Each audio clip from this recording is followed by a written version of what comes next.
Alright, hello everyone and welcome back to my Fallout 4 Mod Spotlight series, where today we are having a look at the CROSS Mojave Manhunter mod, which is being made by user Nero, and what this glorious little piece of work looks to add into the game is an absolutely amazing set of armor that, quite frankly, may be one of my favorites that I've seen in quite some time, and that of course is the Mojave Manhunter in all of its variations. Look at all the color options you do have with this lovely set of armor. In fact, you have 14 different motifs to go with, not to mention some other modifications that we'll talk about here in a moment. Now, this one set right here, this is the standard Mojave Manhunter outfit, and it's actually made of 8 different pieces of armor. So let's take a look at them here on the armor rack. We have the duster, the gloves, the hat, mask, outfit, and vest. All of them having some pretty decent stats actually to them, especially considering they're, well, not exactly easy to get a hold of, but we'll talk about that here in a moment. Now, the duster, defense-wise, will provide you with 15 physical defense, 15 electrical, and 10 radiation at a weight of a mere 0.5. Now, the gloves will offer you 5 physical and 5 energy with a weight of 0.5. The hats, again, with a weight of 0.5, and 5 physical, 5 electrical defense. The mask doing a 10 physical, 15 energy, 20 radiation defense, an additional 2 perception, and a weight of 1. And there are some amazing modifications for this mask. I think it's honestly probably my favorite part of this mod. And then next we have the outfit, basically your underclothing for this, which will also have 15 physical defense, 15 electrical, 10 radiation, but 2 endurance, and 4 weight. And finally we have the vest, which is the main protective piece with 35 physical damage protection and 35 electrical damage protection for a weight increase of 8. Now, what's quite interesting about this suit of armor is, even with all 8 of these on, you can actually still wear leg armor pieces and arm armor pieces. The vest does count as a chest piece, and of course the mask and hat take up the helmet slots, but the duster, gloves, outfit, and everything else doesn't block arm or leg armor, so you could still throw on your favorite set of combat armor or whatever it is you like to add in even more defense, which is quite interesting. I really didn't expect that when I was playing around with this armor initially.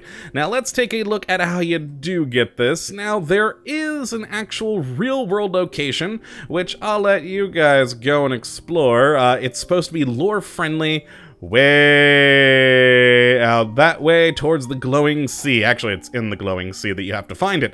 Otherwise, if you don't feel like, bumbling around the glowing sea, you can actually go to a chemistry station and build it for yourself.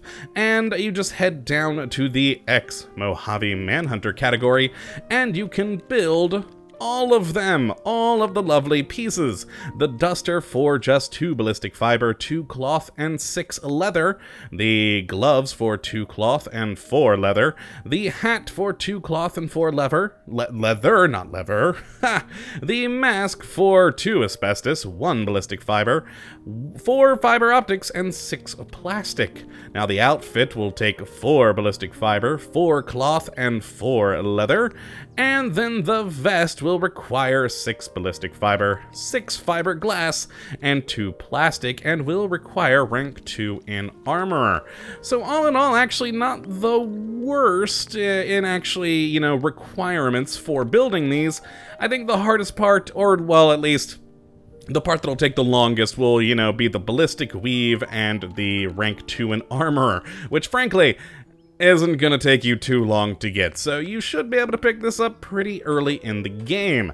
Now, as for modifications on this thing, we have quite a few things.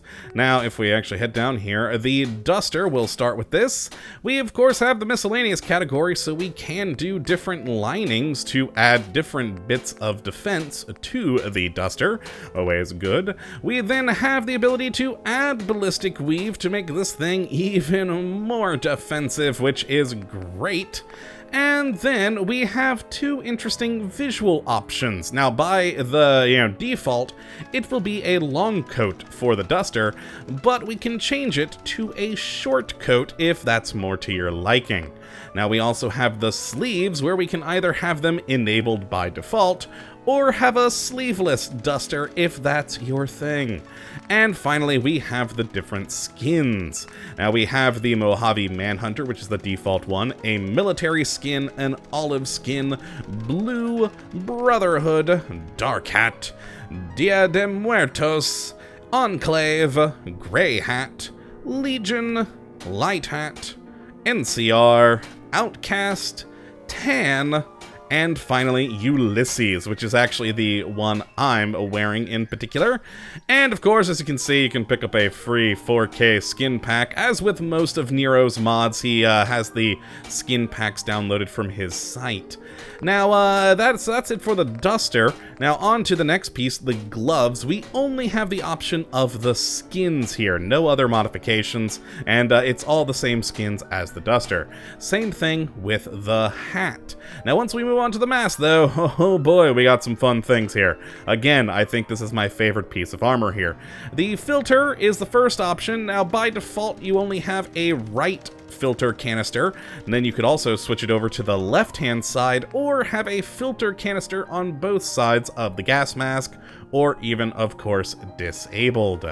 Now, we then have the modules, which is why I love this thing. These are special little things you can build to give you superpowers, basically. Now, by default, you have none. My personal favorite is this first one, the Heartbeat Visualizer, which, when equipped and you aim down sight on a weapon, it will actually let you see people through buildings. You can see any living creatures. Now, it does take rank 3 in science and rank 1 in awareness, but you know what? It's wonderful. But it does deactivate if your AP drops below 50%. Now, we also have a hacking enhancer, which gains 2 guesses when hacking, so I could probably use that. We then have the human highlight HUD, which is similar to the heartbeat visualizer, but this one just finds humans and not just all living things. We then have the lock-on routine, where each shot on the same limb in VATS has a 5% increase to accuracy. The occlusion countermeasure, where targeted occluded body parts in VATS with lowered accuracy. The predictive extremity targeting, damage dealt to limbs is increased by 25%. A rebreather for underwater breathing. A recon visor, which does the same thing as recon scope, so you can actually mark targets. A situational awareness enhancer, which temporarily does slow time when, you go into aim mode, but it'll cost you 30 action points. And then finally, vital point recursion, where you gain critical charges 20% faster. So all very cool, very fun little things to add on, but again, my personal favorite's the heartbeat visualizer. It's just fun kind of being, well, basically the Predator. It's awesome.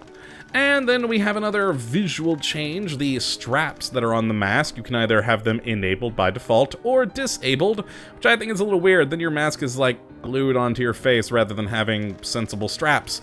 It just seems strange to me. And then finally, the skins. And then moving on to the outfit, again in here we can add linings, which is always handy. Same thing with ballistic weave that we could do to the duster. We then have a belt, which is disabled by default, but you can enable a belt if you so desire. And then the boots, you can either have the pants loose or tucked into the boots. One of the two. And then finally, skins, more skins. And lastly, we have the vest, which has just skins and miscellaneous linings for you to add on.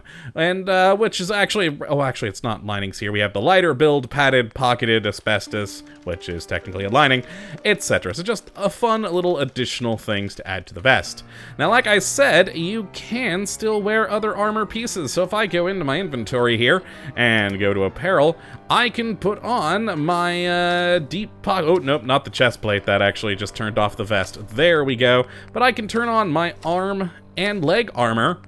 And look, all the things are still there, which adds us just so much more defense.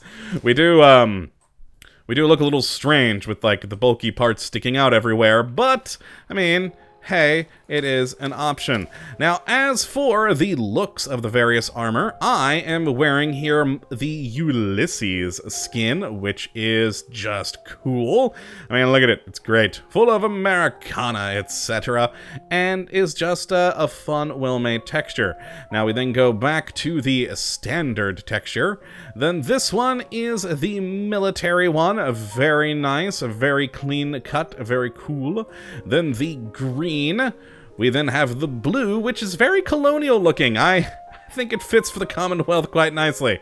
We then have the Brotherhood of Steel. Very nice, and their typical orange. We then have this one that I'm suddenly forgetting the name of, just simply black, which, I mean, makes sense. And then the Bones one, which is kind of a, you know, a Punisher feel to the thing. I especially do like the mask on that one. Definitely a Punisher feel. We then in the back have the tan suit here, which is, well, tan. Then this, I think, after the Ulysses, is probably my second favorite. It is, of course, the red set, and it's just, you know, black and red. Very cool. We then have the NCR set here. Very nice, of course, with the two-headed bear. The white set. The Outcast. Oh, wait, no, this is the Legion set. There we are. Very good. The armor. This one is the gray set. There we go. I mean, it makes sense. It is gray after all. And then this one is the Enclave. So very, very cool. Very nice setup. Just all good things. Actually, the Enclave one, my one complaint about is that the Enclave logo seems a bit low res compared to some of the others. I mean, look at the military one. Nice and crisp and clean. The Enclave, yeah. But overall, lots of good options. Now, I do have two others over here that are on the basic standard one, which just to sort of show off some of the options, such as, of course, the short coat. This one has the all standard default, so we got the long coat, sleeves, etc., whereas this one is sleeveless with a short coat, just to give you an idea of some of the options there and how things do look a bit different. All in all, though, very, very cool. And of course, this one with the two gas mask canisters rather than the standard one. All lovely. So yeah, this is definitely one of the coolest sets of armor I've seen in some time. It's just gorgeous, with loads of fun options for you to explore and enjoy here. It's just a great little mod pack. So if you'd like to take a look at this for yourself, which I would definitely recommend you go and do, you can take a look at the link in the description as per usual. But that will be it for today, my friends. I hope you all have enjoyed, and of course that you do come back for the next episode when hopefully we'll be looking at yet another wonderful mod. But until then, thank you for watching, and as always, have a good one!